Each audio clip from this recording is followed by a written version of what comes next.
Let's go way back to when I first discovered the site, back when everything about it still seemed magical. We for so long wanted to be a part of Channel Awesome. For so long, Channel Awesome was like this big goal.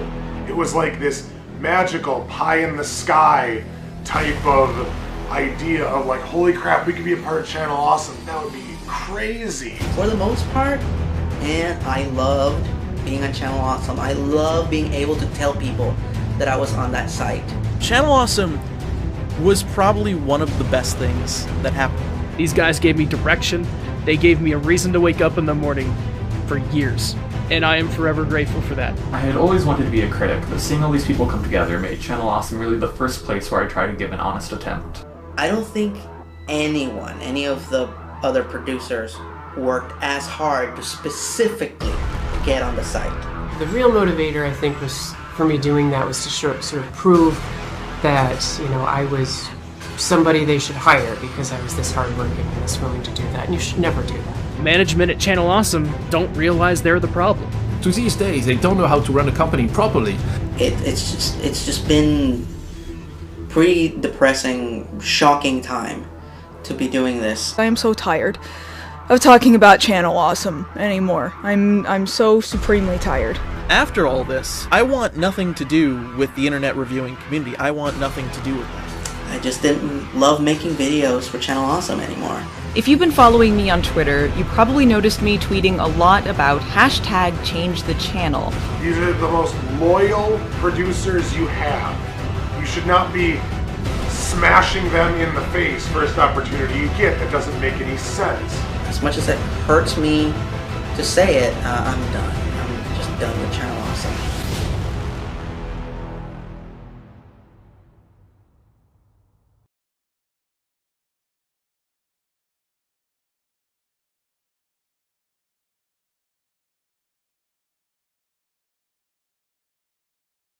Hello and welcome to Cinematic Venom, and welcome to this documentary. It has now been an entire year since the controversy sparked up in regards to Channel Awesome, possibly the biggest channel in the entire movie review community online. And to this day, some people still aren't sure what happened, or others believe that they did nothing wrong. Others believe Doug Walker is completely innocent and someone else is to blame. So for the first time ever, we're going to go through absolutely everything, start to finish, from both sides, and find out what exactly happened with Channel Awesome. And this has nothing to do with the fact that they actually haven't been funny in years. I'm not having us as the X-Men! Then why'd you have us in the intro? I just told the animator to draw something cool! Yeah, that was cool. Now let's actually do it. I can't! X-Month is over, so get out of here! And it has nothing to do with the fact that they constantly insult anyone who disagrees with their opinions. This movie sucked! It sucked! This movie fucking sucked! Which one is really better? The silly little kid version that no one remembers, or the super complex, dark and gritty grown-up version? What the hell are you people? Everybody applauded at the end because they loved Jungle Book and Cinderella, and we thought that sucked. You like it for a different reason than probably all the people out there watching like it.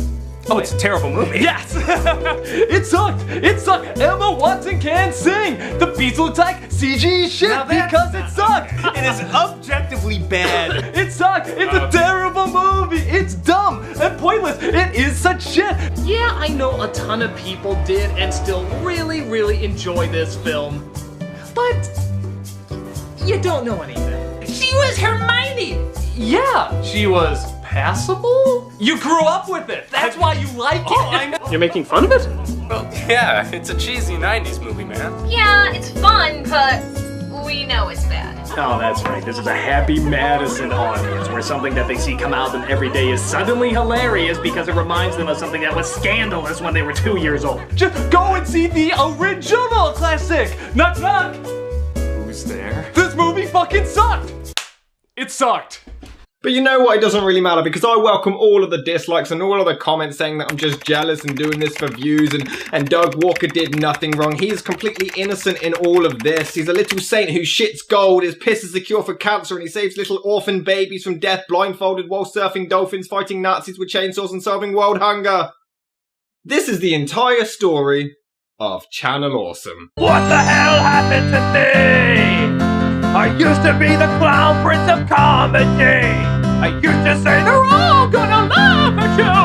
And now I'm just praying that you'll laugh at me. Doug Walker began his work on YouTube in 2007 under the name The Nostalgia Critic, which is practically the angry video game nerd for movies. A grown man angry that his nostalgia doesn't quite hold up and rips apart terrible films. Naturally, he became quite popular, even resulting in a feud with his inspiration, the nerd himself, played by James Rolfe. I myself found him through his Saved by the Bell review and was hooked instantly, loving his energy and graphic humour. I went back and watched every single episode from the very beginning and became a dedicated fan of his. I'd previously been inspired by his buddy Brad Jones, the cinema snob, to start my own reviewing show not long after, but Doug quickly took over as my main comedic YouTube inspiration.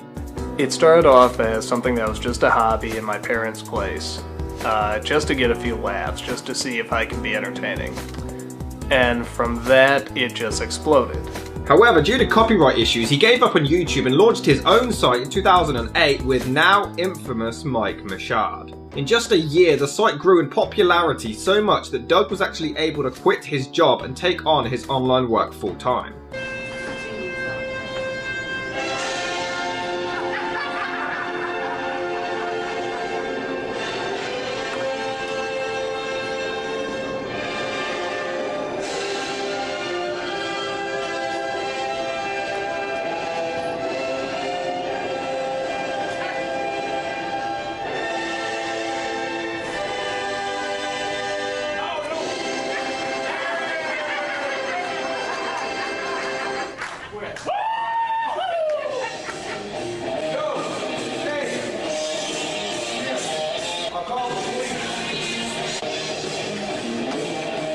Oh god, they're coming, okay. Are they really? Alright, let's One of them is the talking to. Let's go. Woo! Hey, what have we learned today, boys and girls? Boys and girls, we have learned that that bridge has officially been burned. But not only did Doug himself host a whole array of shows, but they also brought in many other talents who reviewed music, movies, video games, comic books. They had it all, but the site's main cash cow was always going to be the Nostalgia Critic, though it did get a lot of lesser known producers some more publicity. Many content creators who got their big break on the site consisted of Mike Jevons, Angry Joe, Linkara, the Blockbuster Buster, Obscurus Looper, Film Brain, Mars Girl, Spoonie, Phaelus, the Rap Critic, just to name a few. In 2009, to celebrate the website's 1-year anniversary, for the first time ever, they all got together to shoot a short anniversary special. Hey, keep it down. I'm trying to be inspirational over here. you. Fuck you! Fuck you! Fuck you! Fuck you! Fuck you! Fuck you! It was only 20 minutes or so, and all of the movie reviewers went head to head with the video game reviewers in a big epic brawl. It was actually just generally an awesome moment to see them all together, and it was quite fun to watch, even if it was clearly amateur in regards to production. They were just friends having fun, which you can definitely see in the behind the scenes as well, and egos just didn't come into the mix quite yet. Woo! Root smooch, baby, we are here to rumble! Foo! Oh yeah, root smooch, baby, we are here to rumble! That's right, Spoonie. Oh, I hate you! Give it time. A year later, now a tradition, they all got together to shoot their first movie, Kikassia.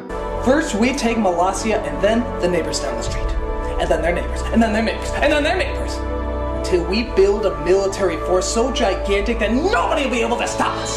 The site had grown considerably in the last year, so the cast was a lot bigger, but it was still handled relatively well. Although not a terrific movie, as a fan of the producers, it was awesome to see them all together making a feature film. Most of it was just in-jokes from the shows, but it was still a lot of fun. Then the next year, they turned it up a notch with Suburban Nights.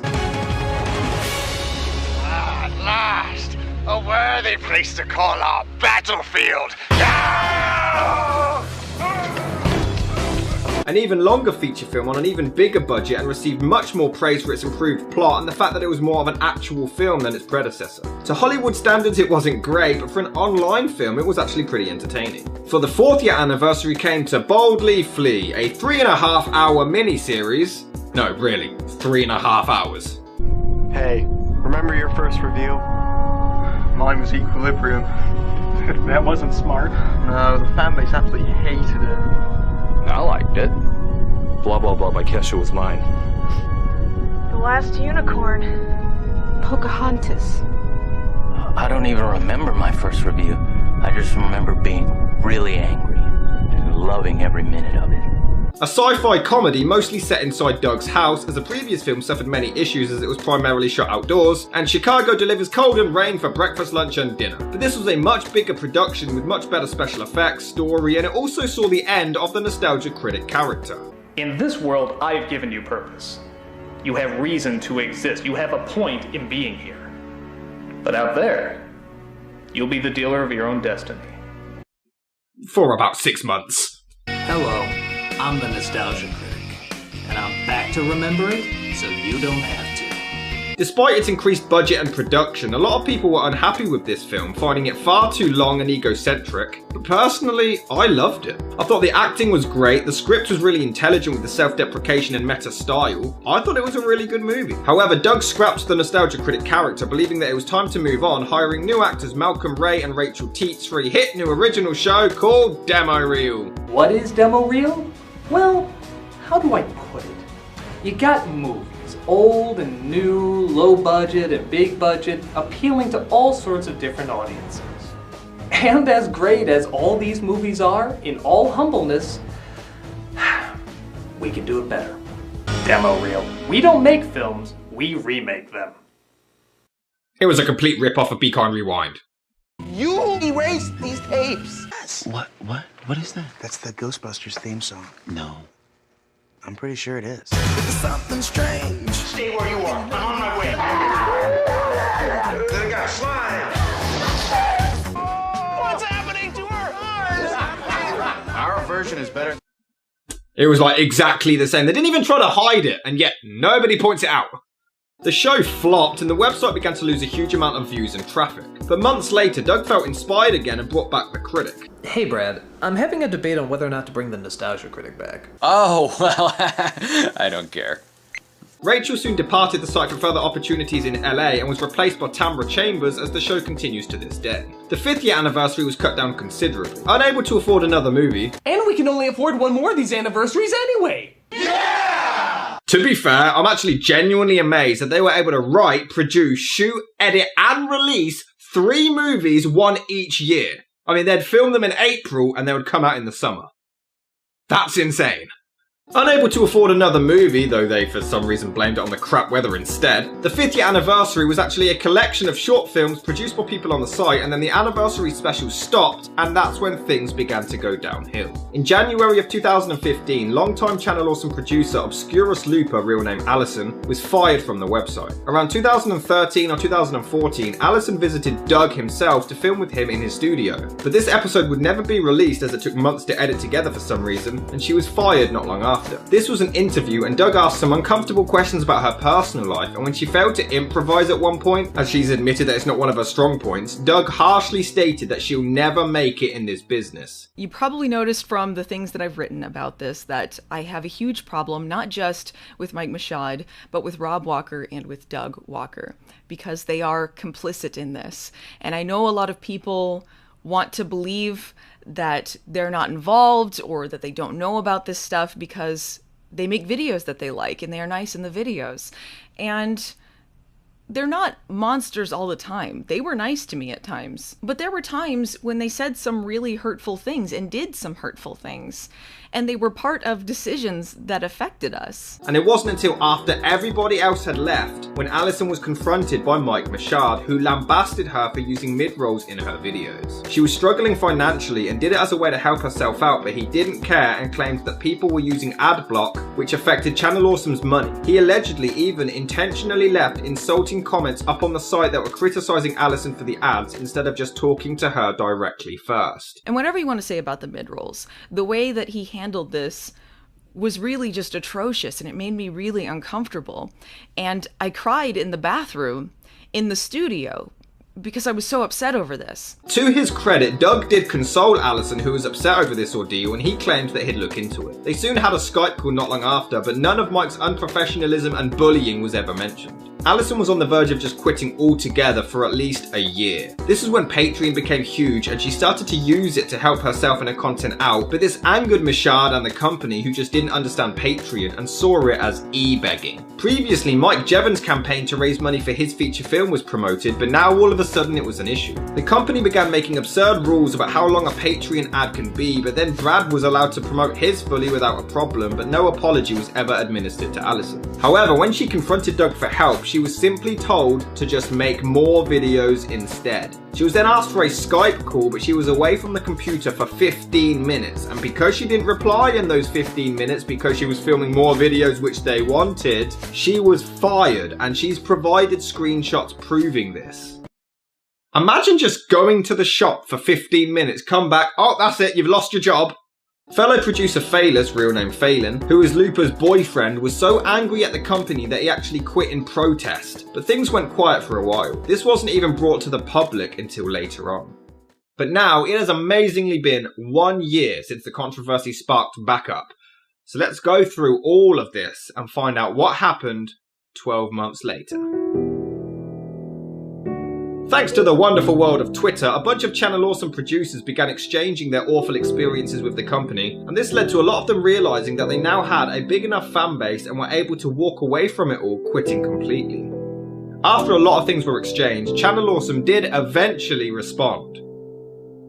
Apparently with an apology. We wanted to take a moment to clear the air and acknowledge some of the recent public concerns raised by content creators previously associated with Channel Awesome. Channel Awesome is an organisation that respects our producer partners and strives to create the best possible environment for everyone. We welcome a diverse community of people joining together to create great videos. For the people who have spoken out about past instances they deemed hurtful or unprofessional, we sincerely regret you felt that way. That you feel that way, not that we did something. Not that we did something. Not that Channel Awesome did a thing. We regret that you feel like we did a thing to you. Oh, I'm sorry that's how you interpreted everything you went through over the course of 9 years. Oh, you're bad. I'm gonna guess that the way this was worded escaped them for how bad it sounded, but telling someone that you regret that they felt you were unprofessional is fucked up. Oh, we're really sorry that you feel it was unprofessional for us to allow the CFO of our company to sexually harass you. They were placing the blame on the people who were wronged. And that's been their typical response to a lot of things. They never admit culpability. Like, let's just say, for instance, that some of these things just went under the radar and it was unintentional. Okay, let's just give them the benefit of the doubt. Maybe they didn't realise they were doing some of these things. Then just say, we're sorry that we did this. We'll make it up to you. They didn't do that. They just denied it. There now, you see, there's no problem too big that it can't be solved by a humble apology. Why the fuck you lying? Our priority has always been to help content partners succeed and provide people a vehicle to follow their dreams. That was not your priority in the slightest. When the need arose, we have distanced ourselves from people who were particularly callous, letting go of significant stakeholders in the interest of keeping our mission at the forefront. What stakeholders, assholes? The only people holding any stake in your company are your band of dudes up there in Chicago. We appreciate and hear the frustrations of past producers. We're actively taking internal steps to better improve communication with our producers so they can be focused on putting out their great content. And we're open to constructive criticism, the kind that can help us become even better and serve the needs of our community. But criticism that isn't a means to a productive end does little for either the party criticizing or those in the line of fire. Oh, you don't like what we do? Well, we don't like the way you said that. So we don't have to address it. Our focus now is on moving forward with the wonderful team we have and all our dedicated followers. We want to make our collective future the best it possibly can be. Then fucking do it. Fucking do it 8 years ago, okay? We thank our content creators, team and fans for truly making our channel awesome. Here's to creating something even better in the future. That means we would like to fucking put this in the past as quickly as possible, sweep this under the rug, and not actually address any of the concerns. Not a single actual concern. Naturally, this non-apology wasn't very well received, most agreeing that the company were ignoring everything and putting the blame on everybody else. However, on April the 2nd, 2018, a Google Doc was made listing everybody's frustrations with the company, and you bet your ass we're going to go through the entire thing, but we're going to look at it from both sides. So we're going to see if these arguments actually are petty, and if Doug is to blame for any of them. Let's be open-minded and take a look. Once the document was produced, many were hopeful that Doug and his brother Rob were leaving the channel secretly, and all the videos being uploaded were made in advance. And then when they were proven wrong, they 180'd and claimed that Doug isn't to blame. It was all Mike Michaud despite eyewitness accounts, but we'll get to this. Just got a quick question. What's the perfect environment? Is it a home run alley, a bad alley, probably not a good neighborhood? And they're just looking at me like, protect us. I would love to tell you that I'm going to go source and close. People I work with like something like that. That is a favorite story of me insulted James Gunn at the bar. Oh, God. But remember, this document was made by people in the company who worked for the company and worked with these people that you guys have never met. So we do have to give them a bit more trust in what they're saying. We don't know. I've never met these people. A lot of you have never met these people. So we need to be open-minded and just hear them out and hear what they have to say. But now, apparently the people who worked for them and worked with them, they know nothing. But the fans who watch them on YouTube, they know what's up. There was a main misconception that the producers were complaining that they weren't paid to work on Channel Awesome and they weren't paid to star in the anniversary movies. Now this was true, they weren't paid and it was completely optional. Their travel and accommodation was entirely covered. But the point was more that they were giving the company their own free time and effort without being paid, and they were still treated poorly on set. Doug is a terrible director. It was shitty because the organization was just shit. They had no storyboarding or just basic skills to make a movie, and Doug is so obtuse and think he can manage everything, and you can't, mate. You can't. I had a scene where I was just standing in the background, and the only thing I had to do in that scene was to body react to what they were saying. Well, at least I had no indication. Like, that's how good of a director Doug is. And they say, we have to reshoot that scene because something went wrong. And I was like, yeah, sure. And it was getting late, and they would let some producer leave because they didn't have anything more to film. They tell me, no, you have to stay because we have to reshoot that scene with Lindsay and Linkara, and you appear in the shot, so you have to be there. Like, okay, no problem. I spent like 3 or 4 hours sleeping on the ground in the cave, and around midnight, they say, hey Panda, it's now. Okay, jump in my suit, get up.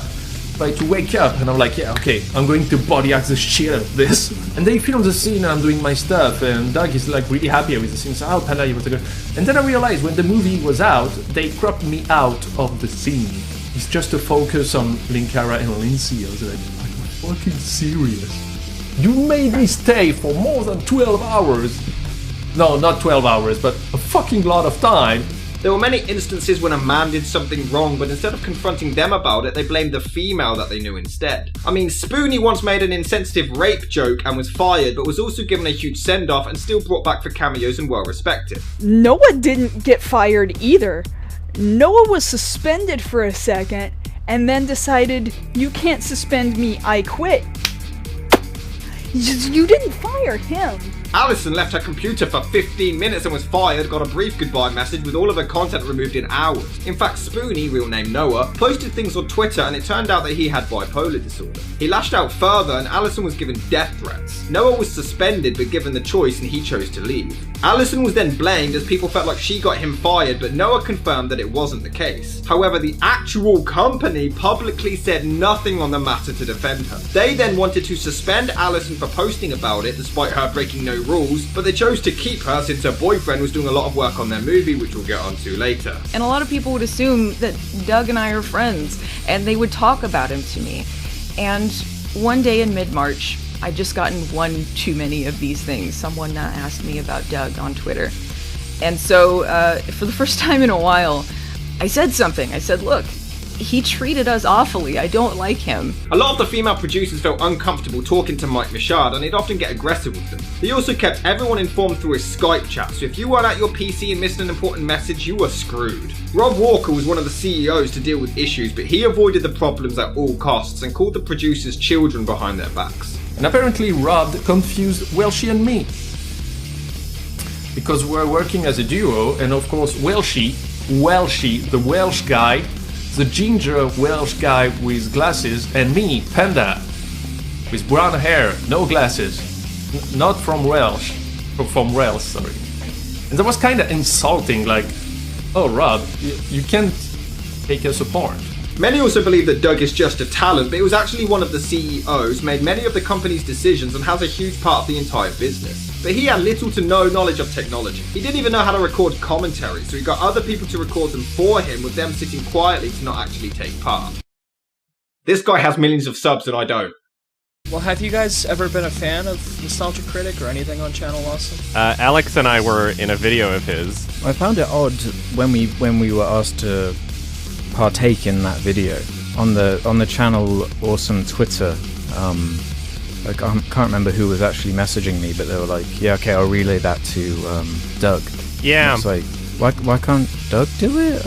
I don't understand. We had a Skype call where we were in a call with Nostalgia Critic and the other guy, whoever runs the Channel Awesome. Wait, was Doug actually in that call? I can't even No, remember. he was, but he said like Really? 2 words the entire time. I don't even remember him being there. Oh, he was there.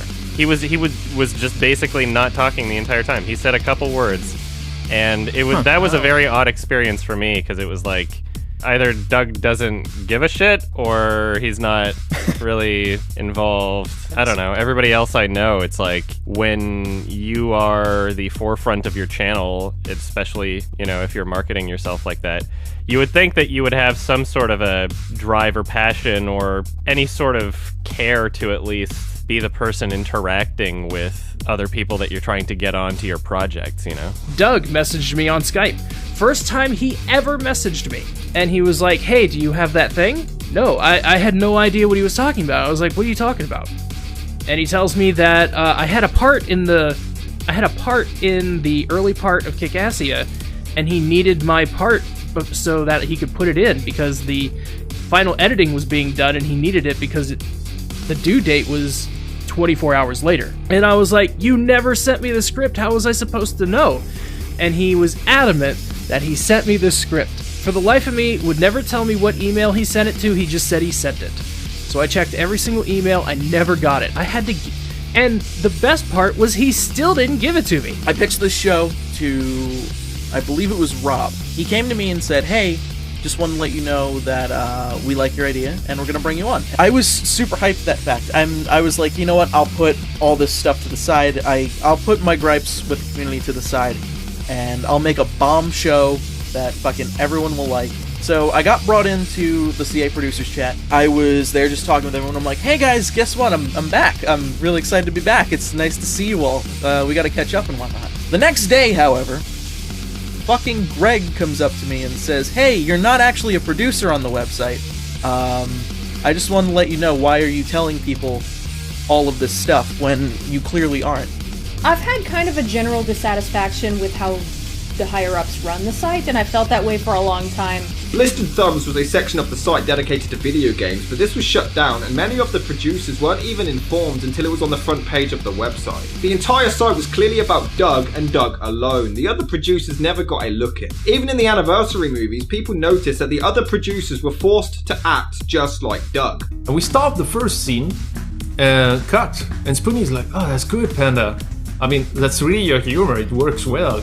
I was flattered, you know, because I like Spoonie's work and he was complimenting me. But Doug was like, no, you should say it like this, you know? I was like, what? Well, say it like this, you know, like a cartoony character. I was like, but that's not me. And Doug was like, "Yeah, but I think it would be funny." I said, "Hey, hold on, I have to stop," because he asked me several times to do that and I wouldn't. He said, and I told him, "Doug, basically, you want me to be acting like the Nostalgia Critic." Allegedly, he would direct them, but if they suggested doing it in a different way to suit their own character, Doug would ask them to do it both ways just so he could go and choose his take anyway. "I'm the Nostalgia Critic, and I can be a cock muppet and do whatever I want, because everybody knows who I am." In August of 2013, Channel Awesome, for whatever reason, decided to start a fundraiser to start a pop culture game show. They wanted to raise $90,000. They filmed about a dozen episodes to test it out, but the studio they had purchased during the demo reel saga hadn't even been dampened for better sound, but they often rigged the questions so the contestants would win. This whole thing was Mashad's idea, but nobody else wanted to do it, but the game show wasn't even aired. It wasn't until March 2015, nearly 2 years later, Indiegogo investigated Channel Awesome to find out where the money went, and they had no choice but to release the monstrosity that looks like it was made on a budget of $10, not $90,000. What the hell do they spend it on? On your marks, get set, go! Well, my job's done. I hit the on button. Alright, catch those fish, boys! I would ask if this is the cheap dollar store version of this game, but I can't honestly remember what the original version is called. Many believe they just did the fundraiser to sort out some financial difficulties of their own that they were going through, and the Indiegogo rewards for its backers were even delivered 6 months late. The anniversary films are now really hard to watch when you realise the troubles that went on behind the scenes. They didn't even think to provide water on set for the actors, and if the producers shot any crossovers with each other, they had to hand over the revenue to Channel Awesome to make back the money. Wouldn't the movie itself make back the money? In fact, Suede confirmed that the producers were even mocked by requesting water on set of the movies, finding it to be an unreasonable request. Lindsay, who played Nostalgia Chick, asked about catering, and Doug literally laughed at her. It was only sorted once Noah pointed out that even student films provided catering. By the way, feeding the actors and making sure that they have water while they're working is an industry standard. I figured you should know that if you want to make films or videos in your future. There was also a sense of arrogance on all of the sets where the Walkers knew best and wouldn't take any advice despite not handling any of the shoots professionally. During the filming of Suburban Nights, one actress was taped to a wall for so long she nearly passed out, and due to the weather and their revealing costumes, people nearly fell ill. Doug, again to his credit, nearly called off the production due to the poor conditions and gave the actors the choice, all of which decided to support him and continue along, showing at this stage that they were loyal and determined to power through anything. I knew what y'all were coming with, and we've already talked about it. All of us are on board. We all took an independent the paper vote. is a waste of time. Yeah. I mean, like, I was freezing my ass off. Just to confirm, Team you B guys is- are aware that we could have rain in these. Team B is- Yeah, we were just filming the rain. I can't promise we won't be cranky, but we will do it. No, I can promise we won't be cranky. And also, Sunday and Monday, we don't care about. Like Easter does not. We're here. We're giving up everything in order to finish the production, and then what we'll do is we'll work all the way till it's completed. Yeah, it may not be the best, the lighting may be this and that, but that's all stuff that you can figure out in editing, and I know you know how to edit, and you can create things, create magic in editing, and find different ways to make things work. So if we just all work to get to a single goal, finishing it, you know, we don't need any crossover days. Sunday, Monday, we'll work Easter, we'll work whatever. We talked about it. We can extend on Monday as well. Yeah, because Doug, we want to help. Like, we really want to see the project to completion, and we want you to use us to the best of our ability. See, many have wondered if it was so bad, why didn't they do or say anything sooner? And although some of these problems may seem petty, we'll get to the more serious ones later, it's common for abuse victims to stay quiet out of fear. These were small producers compared to Doug, and Channel Awesome was their main source of income and views, so it's obviously normal to put up with it for your own well-being. They had families to support. That guy with the glasses was all there was at the time. When we started, in early 2010, YouTube was not a great place to go with our kinds of content. They were a lot more stringent with their rules about usage of clips, and it was just really difficult to try and make a living that way. So a lot of us were on Blip TV, and Blip was not a great place to search for videos, so you had to be embedded on a popular site, and that guy with the glasses was one of them. If you spoke up about this, you were kicked off and you just disappeared. You didn't have anywhere else to go. I basically relied on Channel Awesome for most of my views, and I just wasn't ready to leave. However, despite my own personal liking of the movie, the producers themselves weren't particularly happy about To Boldly Flee. Many of them found it self-indulgent, way too long, too much of it focusing on Doug and Spoonie's counterparts, when that time could have been spent on the other producers. You're like a hero to me. Oh, come on, Film Brain. I'm no hero. Yes, you are. You're the best critic there is. I'm not even a good critic. All I do is yell and scream at things I don't like. What kind of critic does that? You gave us a voice, a place to call our own. And they felt like the movie just quoted other films for the sake of it. The cast weren't paid, but were promised free DVDs of the movie, most of which weren't delivered. Do I have to start paying you so I can cut your wages? and many fans also didn't receive copies even when they ordered them. Crossovers during filming was impossible as the shoots were often 18 to 19 hours long, but Doug and Michaud tried to pressure people into making them anyway to make back the money. But the script was only given to the cast last minute, so they had hardly any time to read it. They had just 1 week to film a damn near 4-hour movie, and Holly, who was the director of human resources for Channel Awesome, had to beg them just to get more time to shoot. Doug would often have poor scheduling skills and were prepared to shoot 2 days worth within just 1 day, working everyone to the ground. Furthermore, he didn't even tell anyone they had plans to kill off his character. They only found out in the script. He did briefly run it by Allison and Todd in the shadows so they could mention a few things in their videos to set up a subplot, but even then it was really randomly timed in the conversation considering it was a big deal. Furthermore, none of the producers were ever even asked for any input on the script. There's a scene where Linkara's robotic double Mecha-Kara attacks the nostalgia chick and turns her into a machine herself, but it's edited and implied that she's being raped off screen. Film Brain goes to enter, hears the noises as Lindsay screams sexual innuendos and assumes that they're boinking, as confirmed in the next scene. Young Brain, you look like you heard 2 people having sex. How would you know? I'm French. We know. Well, are they coming? Well, that's a loaded question. What?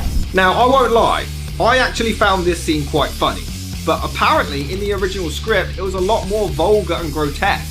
Lewis, Linkara, and Lindsay both confronted Doug, finding this scene uncomfortable, and he didn't understand why. The scene doesn't even affect the plot whatsoever, but he still refused to cut it out and instead decided to tone it down, and it remains, despite how his producers and supposed friends were feeling. There's also a scene where Lindsay was to fight Allison. Lindsay wasn't a fan of the cat fight and expressed this to Doug on set, but he just yelled at them both to just do it anyway. Even Ed Glazer hated working on the film because Doug broke every rule of filmmaking and refused to listen to any advice. Ed claimed that he would never work with any of the Walkers ever again. But what angered the group more was that the film featured many lines of dialogue that made it seem like they were all quitting their shows and not just Doug. You really think our time's at its end? The world is changing, kid. The internet is changing. Everybody's future is unknown. Just reality. The great mystery. Yeah? What happens in the story? Then the world created for you and all the people in it will disappear. Bear in mind, this was also during the whole Soper act, so it looked like they were all throwing in the towel. That's the impression I got when watching it as well. But it was just Doug. It seemed like he was the only one that mattered. They were often behind on schedule, and if anybody would try to help, they would be ignored or an argument would begin. Now, a lot of these seem petty, and I agree that they seem petty. Sometimes a scene would be filmed, and then it turned out someone else was supposed to be in the background, and then they shot the following scene, and obviously they confronted Doug and Rob, said, oh, I was supposed to be in this in the last shot, but I wasn't there, continuity, and they would just be like, huh, oh well, plot hole. To me, that's just harmless banter, but these people were already feeling miserable, so it's just kind of an addition. It's added on to all the other years where they felt like crap. They would shoot for 19 hours, would try to get maybe 3 hours rest, but then would be called back to film more. By their word, Doug was the only one who wasn't miserable. He thought it was a huge send-off that everyone was happy with. They even had an intervention with him to explain how poorly it was going, but he was still oblivious. Even after shooting, it continued. Phelan was part of the special effects team, and after Spoonie was fired, he was given his workload as well. I may be wrong, but I believe Phelan did the effects completely free, and when he sent it to Doug, he responded that he absolutely loved it. Then he went behind his back and asked Welshie to spy on him because he thought Phelan was half-arsing the effect. So, Phelan, that eye effect you did, were you half-assing that one, or? True dat, yo. You should have done that explosion. I did that explosion, then they put debris over it because they didn't ask me to redo it. Oh hey, Doug! Good news!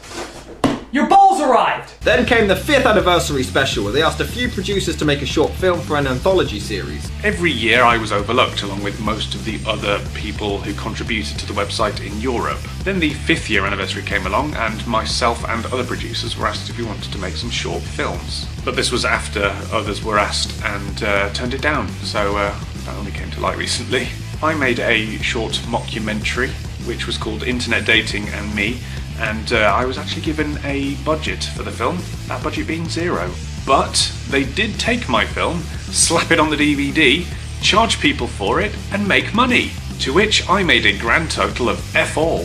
I actually lost money on that film in the end because I had to pay for hotels and locations and stuff, so is that I remember being at a convention with one of the big contributors to the website, and a fan ran up to them with a drawing that they'd done and gave it to them. Now, it wasn't a great drawing, but the fan had clearly put a lot of time and effort and passion into it, and they really wanted to give it to their favourite producer, and they did so, and they were so happy. The producer said thank you, and then the fan walked away, and then we walked away, and then the producer just put the drawing in the bin as we were walking. Just didn't even look over their shoulder to see if the fan was still there and watching.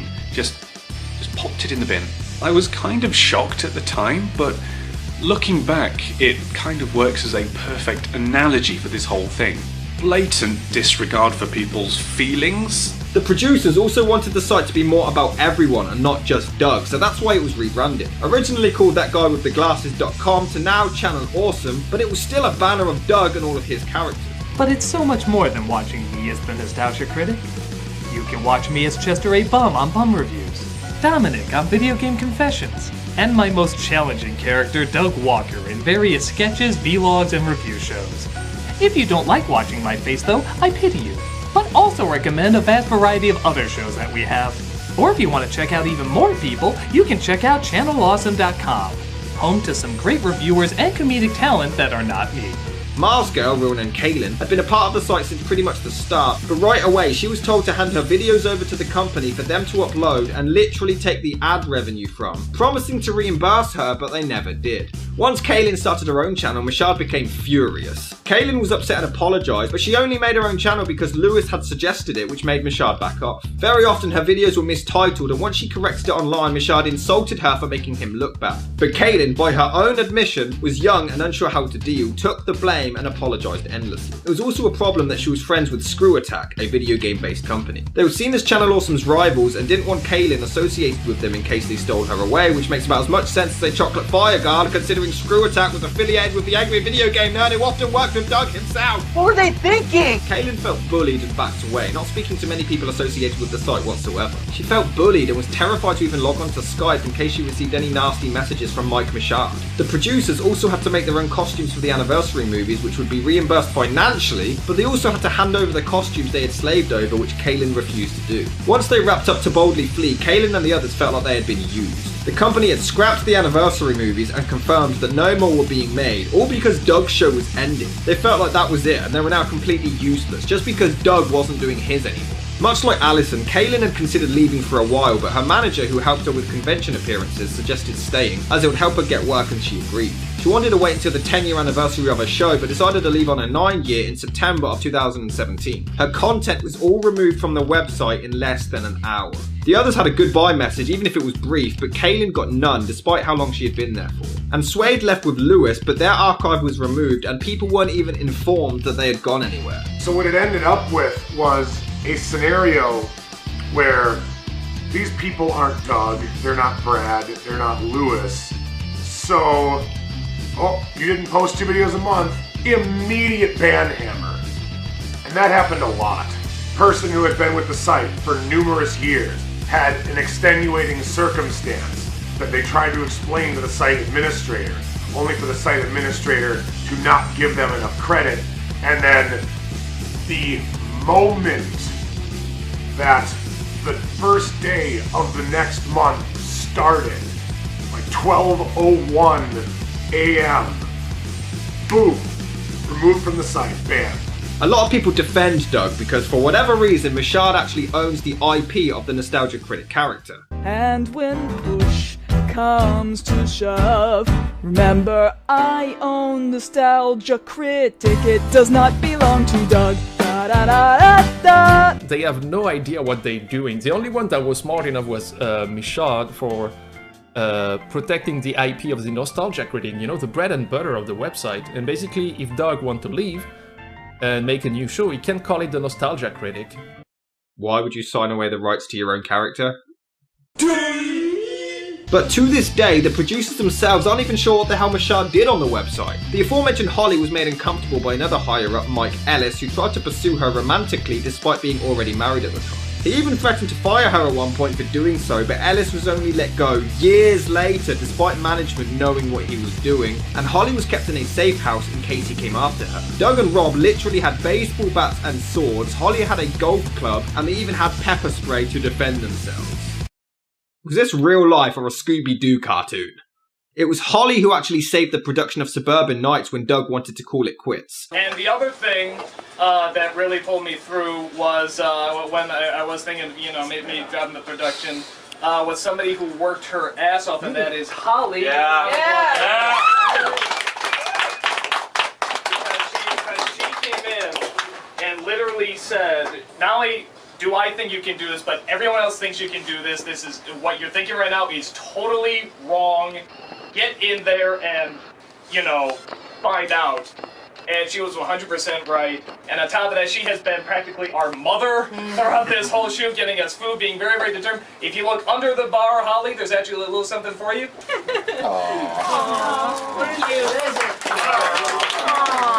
She even came to work on To Boldly Flee after surgery. She only missed filming when she needed to get a drain taken out of her abdomen. She worked through weekends, holidays, and even when she had surgery. She even worked on Christmas one year, but she was fired a day after surgery.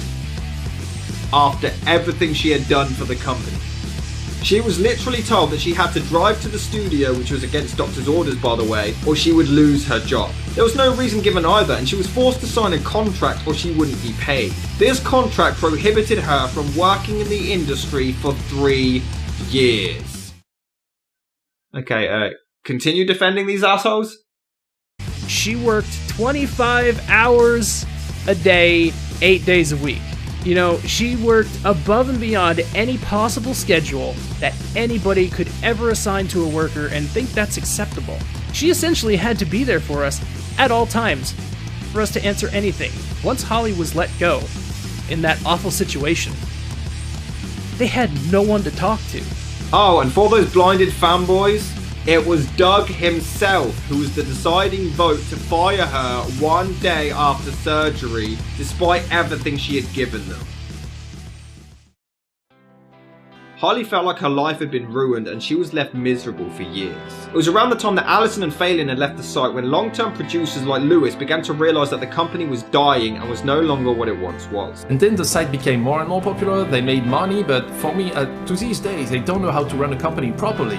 However, Lewis remained optimistic and felt like he could change things. He wanted to help newer producers and didn't want to admit that the site was dying, contacting management with ideas to improve things, which included better communication, sharing the studio space, the return of the anniversary movies, reducing advertisements on the site, and many more. These were all completely rejected. Lewis literally confronted Mike Machado and claimed the way Allison and Phelan were treated made the others lose respect for him, and he responded with okay. Machado, I know he did some bad things. When I read the document, I was like, oh, fuck. But the thing is, I'm feeling really guilty saying he was nice to me. Like, I remember a lot of people had trouble getting in touch with him, but for some reason, he would always reply to me in the day. Mike Machado, you were nice to me when I was in Chicago. Thank you for paying for the plane and the hotel. Thank you for the Chicago Bulls game. But the way you acted, man, no. I can't tolerate that. That was shit. That was really shit. Oh, we had plenty of laughs along the way. We sure did, Machado. We sure did. Despite this, he set out to make his own movie based on his Atop the Fourth Wall video series, funded by his own fans, but the studio space required was considered far too expensive. He reached out to Machado and Rob Walker to use the Chicago studio. Rob was open to the idea, but Machado refused, claiming that it would ruin the Nostalgia Critic's schedule, and that they would need to be supervised at all times. Because apparently 10 years isn't enough time to gain loyalty and trust.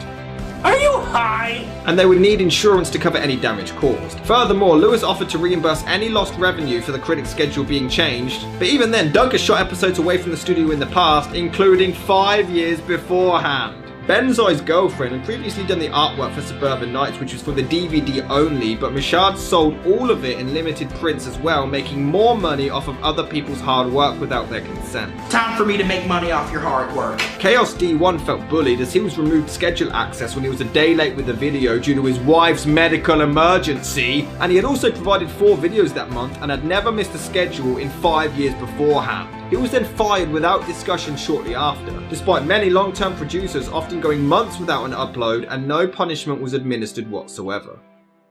But if you're still not sold on why this company is a pile of crap, let's talk about Dr. Gonzo of Nerd to the Third Power. Gonzo was on the site from the very beginning, loving it at first, but it wouldn't last forever. After a while, people would respond to him a lot less. Left in the dark, Gonzo was confused as to why everyone was ignoring him, until discovering that Mike Machado was telling people that he was trouble and that they should avoid him. It's worth noting that this part is actually only hearsay, it's not 100%, so we cannot confirm if this part is actually true. Gonzo hosted a podcast on the site, but after a while he wasn't able to see his view number and therefore couldn't see how his show was doing. When confronting Machado after being ignored for a while, he was told, "Stop asking for your numbers, they suck anyway because nobody comes here to listen to you." From there on after, Gonzo would randomly receive messages from Mike telling him, "Your numbers are low, get them up or you'll be booted from the site." But he wouldn't even tell him his actual numbers. Gonzo's videos also always got pushed to the bottom of the page, even when planned months in advance, so his content was always ignored, mostly when Machado was doing the updates. Again, Mike would reply, "Why do you care? Nobody listens to you anyway. Your numbers suck. It doesn't matter if you go on the front page." He would also insult his show for the music or any guests he had, and even lambasted him if he ever did a movie review, saying that that's what Doug was for. Naturally, Gonzo fell into a fit of depression, feeling bullied and harassed, but unfortunately it wouldn't end there. In January of 2014, one of the producers, Justin Carmichael, who went by the name Juario, committed suicide by shooting himself in the head with his wife on the other side of the door. He always seemed happy, and it just came as a huge shock to everyone that knew him that he suffered so much depression behind closed doors. Gonzo didn't know him that well, but Justin was extremely well respected, and Gonzo wanted to do an online wake where everyone could get together to say a few words about him. Nobody was really talking about doing anything like it, so he approached Machado, who told him that he wouldn't have to worry about it. Naturally, Gonzo then assumed they've got something planned, but Machado then continued, "Nobody knows who you are. They won't care about anything you're going to put together. We're going to have Doug or Lewis or someone put something together. Someone people actually come here to see." He wasn't allowed to pay tribute to a lost friend because it wouldn't get views. Once they transitioned from that guy with the glasses to Channel Awesome, Gonzo's laptop crashed and he lost his login information. When he asked Machado for them, he ignored him for months, and then all of his work was removed from the website without any notice. Gonzo hated his time there and was treated like a whipping boy, bullied, harassed, and made to feel worthless. The Mike Ellis situation was right around the time of the first anniversary of the website, the Brawl. So I'm at home and me and Ellis are just talking, and we're just talking like we normally do. There's no actual voice chat this time. I think it was after about an hour or two, the conversation took a very strange turn. It became very sexual. It was very unsettling to have this guy who's essentially your boss saying very weird things to you. I stopped responding. For the next probably 2 hours, he has a conversation with himself, but he was having full-on conversations with himself about what he wanted me to do, what he wanted to do to me, and just stuff like, "Oh, we heard somebody told me through the grapevine that you were gay." I'm just completely freaked out. I'm kind of panicking because this is not attention I ever wanted from this man. I eventually showed it to Machado. I said, "I'm sorry, I know it's really late and you're probably really busy, but this is happening. I don't know what the fuck to do. Ellis is freaking me out." I think it was like 2 or 3 minutes later, he was just like, "Told him he can't be doing this shit. I'll take care of it." It was never spoken of again, but this was before the anniversary brawl, and Ellis wouldn't be fired for another 2 years after that, despite the sexual harassment. Beth was one who joined the company for a series called Awesome Comics, and she was promised a specific hourly wage, but once it was pay time, she was only paid for her time on camera and not actually the amount of work she had provided. When confronted, the reason given was that they needed to save money. Topher from Full Fantastic was quite young at the time, just 16 years old, and he was going through some personal problems as he had only just discovered that he was actually gay. He confided in Holly with the information, requiring time away to sort things out. He was told to do this if anything came up. After some time away, he was ready to come back, even buying new equipment, but without warning, his work had been completely removed from the website. Talking to Holly apparently wasn't good enough, and management, one of which included Rob Walker, insulted the experience he was going through at the time and gave no sympathy, empathy, or care about his struggles, laughing at him. At the time, Topher thought he was worthless. During those years, that was one of the best times of my life. Even all these years later, knowing what would happen, I still kind of long for those days. What can I say? I guess I'm kind of nostalgic for the Nostalgia Critic, back when I could still watch it. And where others had sustained grievances, mine was limited to one bad day. Until I stumbled across ChangeTheChannel, I was under the assumption that Channel Awesome itself was still fine. In the end, I could have simply had an unfortunate run-in during a tough time in my life. After all, I was only the second producer to be removed from the site. In a way, I'm happy my connection was severed. I found so much more in my life since then. When I found ChangeTheChannel, it was quite revelatory. It's really quite an odd feeling to realize you weren't alone in something that you thought you were. In fact, Mike Dodd was responsible for Blistered Thumbs, and once that flopped, he was let go, but Dodd was never informed. He had to be told through his friend, Tom White. Alright, also, I believe Mike Dodd was waiting for his password too, so I don't think he's online right now, but... I mean, that's the one person where you might not be bringing in, so... I thought I had you from before. I thought you were part of the group meeting with all these stuff. So... But yeah, that's pretty much it, I think. Furthermore, Tom White held a contest and was going to offer a prize, but Mashad stepped in and offered his Sega Genesis as a reward. One guy from Russia won it, and Mashad promised that he sent it off immediately. However, months passed and the guy never received the prize, so of course Tom White was stuck in the middle, contacting Mashad for information, but he was ignored constantly, so Tom had to send the winner a gift card instead. He emailed the guy years later and the Genesis still hadn't been delivered, but it wouldn't stop there. They all had to produce at least 2 videos a month, but Tom was struggling with his personal life and contacted Mashad's brother Greg to warn him that it may be late, which he said was fine. In December 2016, he got his first one done early and his second by the 30th, but it needed more tweaking and scheduled it for January the 1st. But that one extra day was enough. He was removed from the site with his login completely revoked the next day. He had been on the site for 6 years. However, they did reinstate him and gave him another chance. But Tom was furious at how everyone was being treated and decided to leave anyway. It's always been clear that Doug was the only focus. Many people were ignored to promote Doug's content instead, despite most people visiting the site to see him anyway, but some were promised a shout out from him, which happened, but just once. Even then, he seemed uninterested in what he was actually promoting, and this was the problem. Even he didn't care about any content that he didn't make. I should also point out, and I can't reveal my source or names at their request, but Doug would very often imply that he just wouldn't watch anybody else's content on the website, and if you even suggested it, he would find it an absurd suggestion. Lindsay left in late 2014. She also had problems with how the anniversary movies were handled and the aforementioned rape scene, but she also helped a lot of the newer producers who joined the site. One of which was Dan Olsen, who did journalism. Dan posted an article about 8chan's complicity in child pornography, and this led to him receiving backlash, being dubbed a paedophile for doing a journalistic piece of work about child porn. Because of this, Dan wasn't blamed, but Lindsay was, because she had defended him, and Mashad had an entire history of blaming women instead of men. The company never stood up for Dan whatsoever, and not long after, Dan, Lindsay, and Kyle Corcoran all left. But this is where we have to touch on some really uncomfortable material.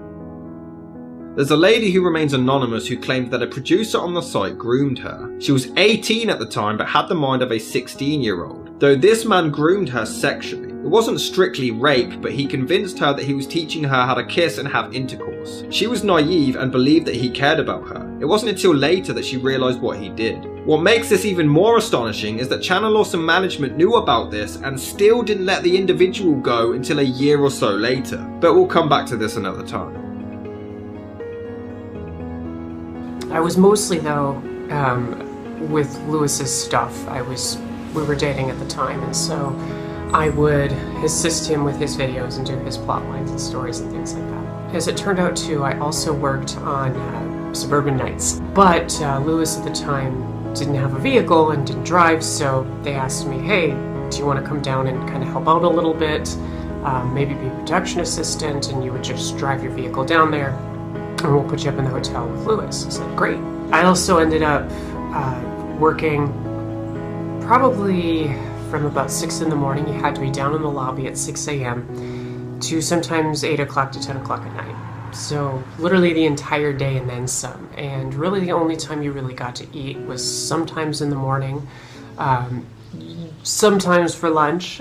If they were doing dinner, which was hit or miss, honestly, then they would feed you at that point. But I was not the talent. That was something that was said very early in the production, where I think it was like the first day or second day I asked if I could get a coffee, and they said, no, that's for the talent, and you're not the talent.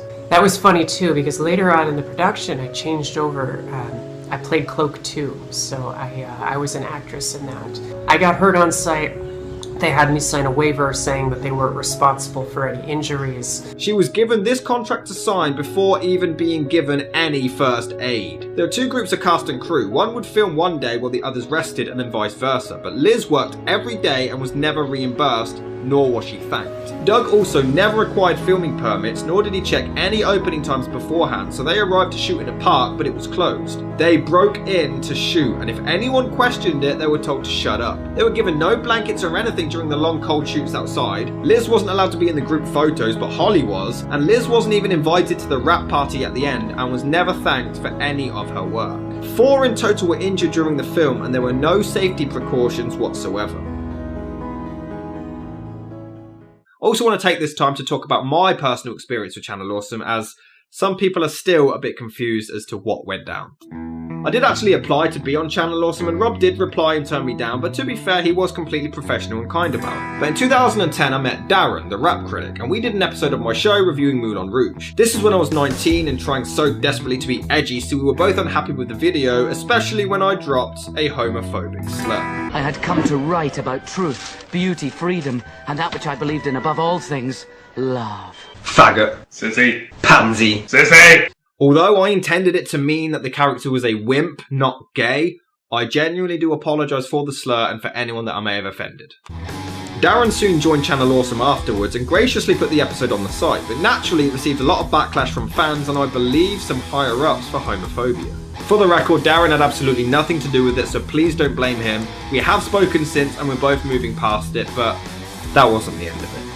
I continued being a fan of the company, and in early 2018, a subscriber of mine went to a convention and met Tamra Chambers. He asked her to record an intro for me, and amazingly, she did it. Hi, my name is Tamara Chambers, and this is Cinematic Venom. I was a big fan of Tamra, so you can imagine how hard I fanboyed. Not long after, the controversy began, and I decided to capitalise on it. It was a dark time, so I chose to bring some light to the situation. I did a comedy sketch as Doug, and I sent it to Alison. Amazingly, she and even Kaylin saw it and enjoyed it. Cinematic Venom's in the room. Love you too. I know you and I have been talking a little bit, but your skits from last year really gave me life. So I appreciate that very much. Thank you for talking to me too, and just kind of being in here right now. People wanted more, so I turned it into a series which was well received, but I made a point to not attack Tamra or Malcolm as they had nothing to do with it. And for the record, I believe them when they say they had no idea about any of this abuse going on. I genuinely believe them when they say that, but it's how they handled the situation afterwards. During my tirade of making fun of Channel Awesome, I received a comment on my channel from Tamra herself asking if I'd used her intro. Bear in mind that I never sent any of my sketches to her or Channel Awesome at this point, they found it on their own. But this was the same week that Dan Ball had seen my content and she didn't say anything to make me think anything was wrong, so naturally I was excited that 2 heroes of mine saw my work. However, upon tweeting, Tamra harshly and publicly insulted me and claimed that she wanted me to take it down and she had no idea why I would think she was being nice. I won't even lie, this hurt. I looked up to her and I was deeply upset. I agreed to stop using the intro, but the damage was done. It wasn't until I pointed out that I was a patron of hers that she apologised, removed the tweet and messaged me privately, blaming her actions on her manic depression. I was a huge fan of hers and I didn't want to believe that she was being nasty, so I accepted this apology. But this was when the Google Doc dropped and Channel Awesome finally issued a response. We'll go through it momentarily, but I was at the stage where I was hurt that one of my inspirations had lashed out at me like this, and I just didn't want to believe that she was doing this, and I wanted to believe that Channel Awesome maybe were just misunderstood. So I even sent Tamra an apology, asking her to forward it to Doug himself. I bought their apology because of my own naive hope, but she never saw the message. After I saw people's response to what Channel Awesome said, I came to my senses and realised what was going on. Malcolm and Tamra, again, I believe, were unaware of any of this, but they handled this really badly. When Channel Awesome issued their response, people tweeted them about it, not buying their nonsense, and they would ignore any complaint, simply replying with "read," which came across as closed-minded and arrogant. They disregarded all of the people who were hurt by what this company did and just said "read" as if their claims were nothing. And Malcolm's defense was, I've been on their sets and it's always been professional, and I believe that too. I believe they've changed. So what's wrong with just saying we've learned from our mistakes and we're sorry for the past? That's okay. That's all you have to do. Okay, well, what I'm gonna do is I'm gonna wait until, the Channel Awesome administration makes a statement to see if hopefully they'll make things right.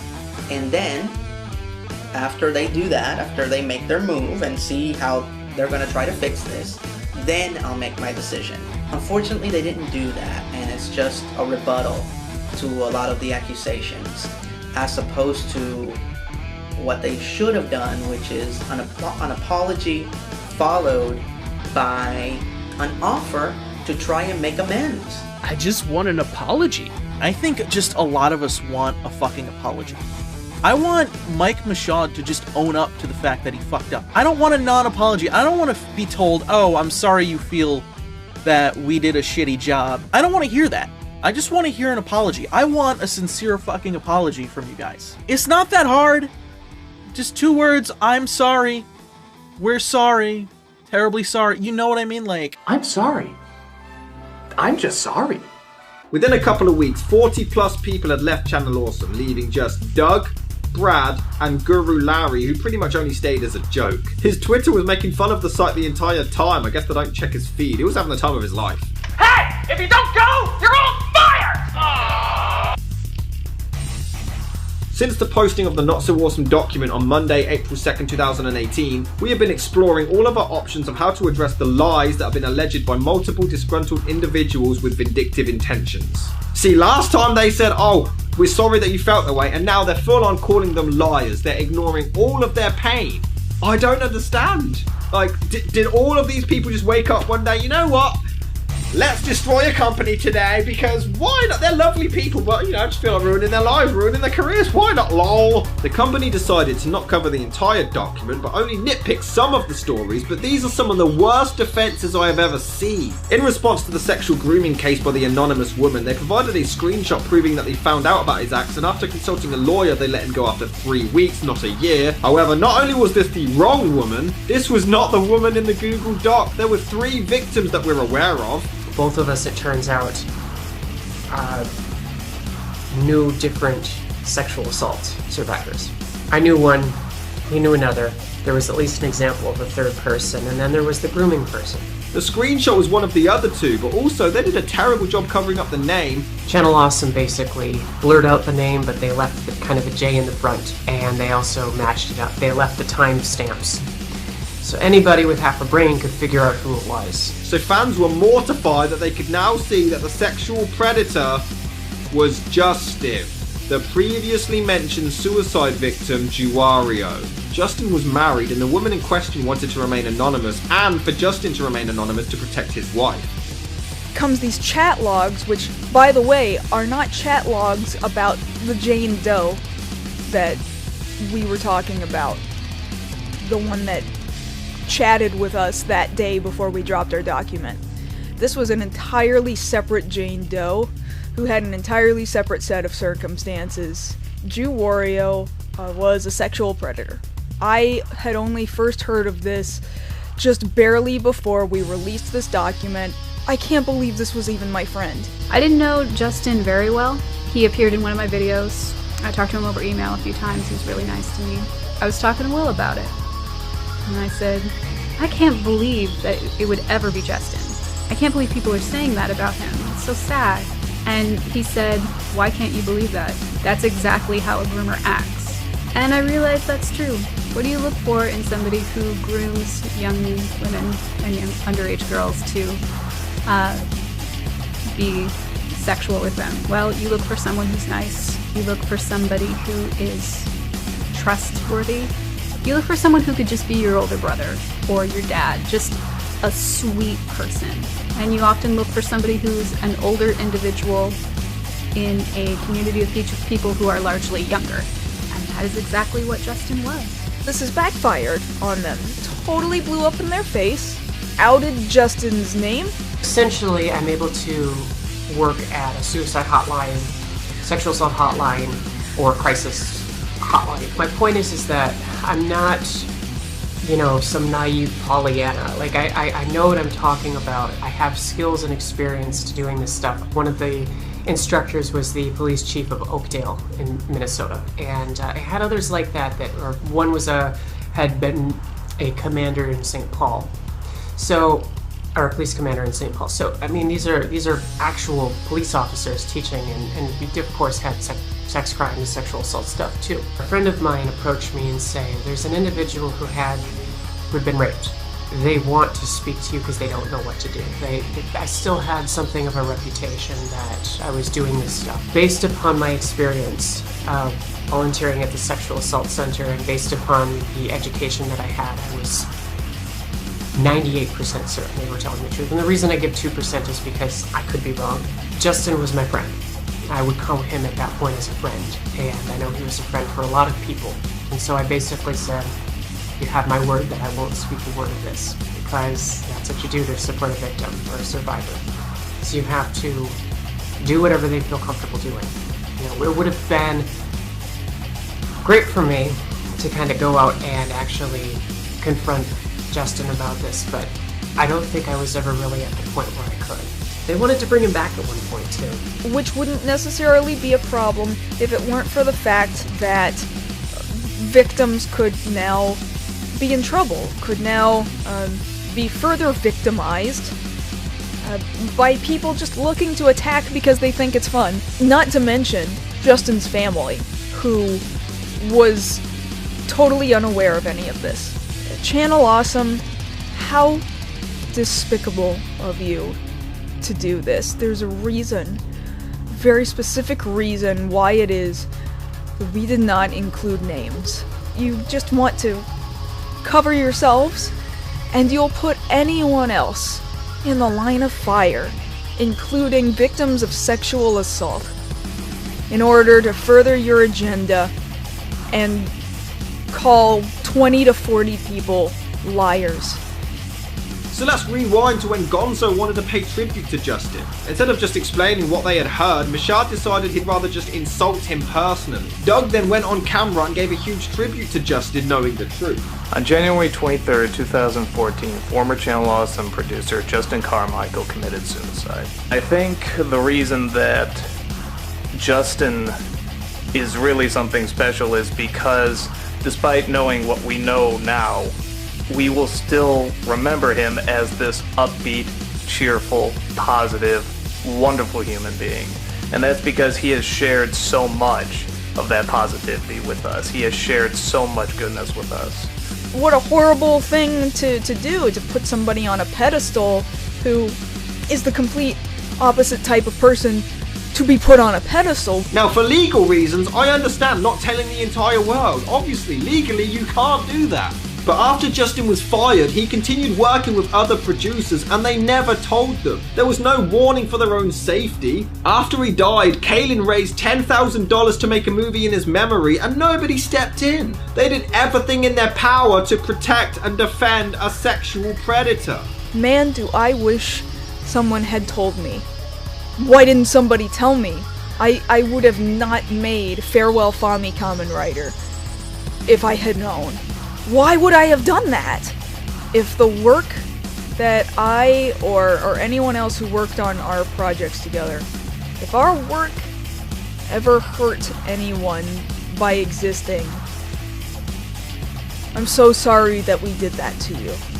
Channel Awesome also claims that Mike Ellis quit the company and that there was no communication from him since Sean exposed the sexual conversation to Mashad, but many former Channel Awesome producers claim otherwise. No proof from the company is provided, just a screenshot of the Google Doc for some reason. When discussing the website losing traffic after the Nostalgia Critic ended, instead of admitting they made a mistake, they actually blamed it on the fact that they switched to YouTube more, because nothing can be their fault, you see? Channel Awesome made a huge mistake when they created the League of Super Critics, the YouTube channel.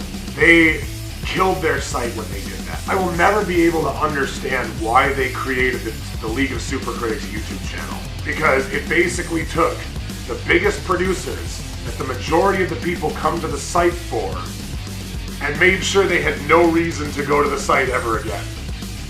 You know why? If they're gonna come and see Doug, Lewis, Brad, whoever else posts on that channel, why would they go all the way to the site to go to each of their individual video lists, when instead they can just come to this one YouTube channel, watch it, and then watch more stuff on YouTube, which is probably what they want to do anyway. In response to the producers being forced to work the anniversary specials unpaid and were poorly treated anyway, Channel Awesome literally responded by saying, well, you didn't have to do them. Look, that is literally the reply. Just read this. Look.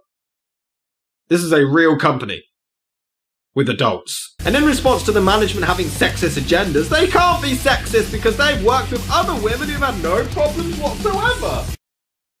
Hitler couldn't have been an arsehole because he had thousands working with him. They even claim that Holly quit on her own accord despite her providing screenshots to prove otherwise, and they deny all accusations by her with no evidence. Literally, they say, oh, this is the allegation. They're saying this. Fact is... No, we didn't do that. That's a fact. That's their proof. They also claim she didn't work on To Boldly Flee, which she again disproved with the photo of her on the set of To Boldly Flee. Although this screenshot does show them telling her to rest up when she was in pain, but we also have evidence of them firing her a day after, so they just make themselves look even more two-faced here. They show a screenshot where Lindsay chats to Doug about the rape implication scene in To Boldly Flee, where she's sending the audio and doesn't seem to have a problem with it. But again, Lindsay and Lewis had a fight for it to even be toned down, so by this point, of course they had given up and just did as they were told, so this screenshot proves nothing. And to respond to Alison's claim that everyone was miserable on the film set, they show a clip that was on the DVD where Alison clearly praised the experience, but she doesn't even look or sound like she means what she says. I thought I would just add, that it was a great production to be a part of. It was a lot of fun to be part of this and Suburban Nights. I hope that future projects are in the works and that, all of us get to work together again. I love being a part of this site and a part of these productions, and it truly is really the highlight of this year and last year, getting to spend time with such great people and do what I love doing most, and that's entertaining people and creating things. So I think it's safe to say you can't necessarily judge someone's honest opinion based on a DVD bonus feature. You're not going to buy Taken and on the DVD Liam Neeson's like, yeah, this film's shit, don't watch this. Why is Liam Neeson Batman? The only thing they admit is the lack of communication, but they claim that they're improving on it, which is another lie. You see, not long before this, they were bringing the cast together to shoot a 10-year anniversary special. 2018 being the 10-year anniversary of the website, the big milestone, rumours began to circulate that, they are making an anniversary film. And have you heard? Have you not heard? Ooh, there are rumours. Rumours. I get an email asking me if I want to be a part of the Channel Awesome 10th anniversary special. But once the cast started dropping like flies, it was ultimately cancelled. Oh, and again, I can't reveal my source, but I have actually been told what the plot was for the 10-year anniversary special. Don't worry, guys, you weren't missing out much. It was stupid. But Angry Joe, who had been on the site for years, wasn't even informed that it was cancelled. Furthermore, one actor, again I can't say without revealing my sources, was replaced by another, but the script never changed. They literally just changed the character's name, but the dialogue all remained the same. And this was even done in Suburban Nights. Todd wasn't supposed to be in it, Lord Cat was. Once they swapped, the dialogue was all exactly the same with some improvisations on the day. People were outraged by Channel Awesome's unprofessionalism, immaturity, and refusal to accept any responsibility for their own actions. But things died down for a while. They did receive a load of dislikes and lost loads of subscribers, but hashtag ChangeTheChannel simmered quickly. Though Channel Awesome themselves blocked me on Twitter, so I clearly got their attention. I also dropped a diss track after their response, which was fire, and finally responded to Tamara and Malcolm, who I now had a problem with. I hated how they responded to people. Malcolm denied all claims and stated that it all must have happened before he joined, which Holly refuted entirely. They both still called everyone liars and defended the company. Tamara blocked me too after the diss track, but Malcolm and myself did exchange some words. To which, honestly, Malcolm, I'd like to apologise for. I did resort to some immature name-calling, and I'm sorry for that. But maybe it's just me, but if my friend was doing things this douchey, I would call him out on it.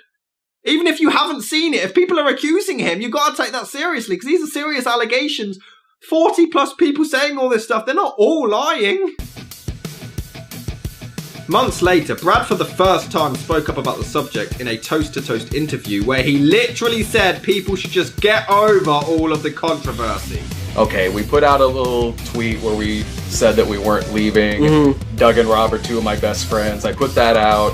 I mean, it was a headache for a little bit because it would just kind of come up like in comments and on our live streams and things like that in the chat, and we would get tweets about it, and we had a good head about it. Sure. Because one, we knew that after a few weeks, people are going to move on to something else. And one thing that we kept saying on our site and other sites as well, is we were saying, like, I mean, look, like, Logan Paul filmed a dead body, and, like, he still has a career. I just want an apology, even if you don't mean it. Okay, unsubscribe from him as well.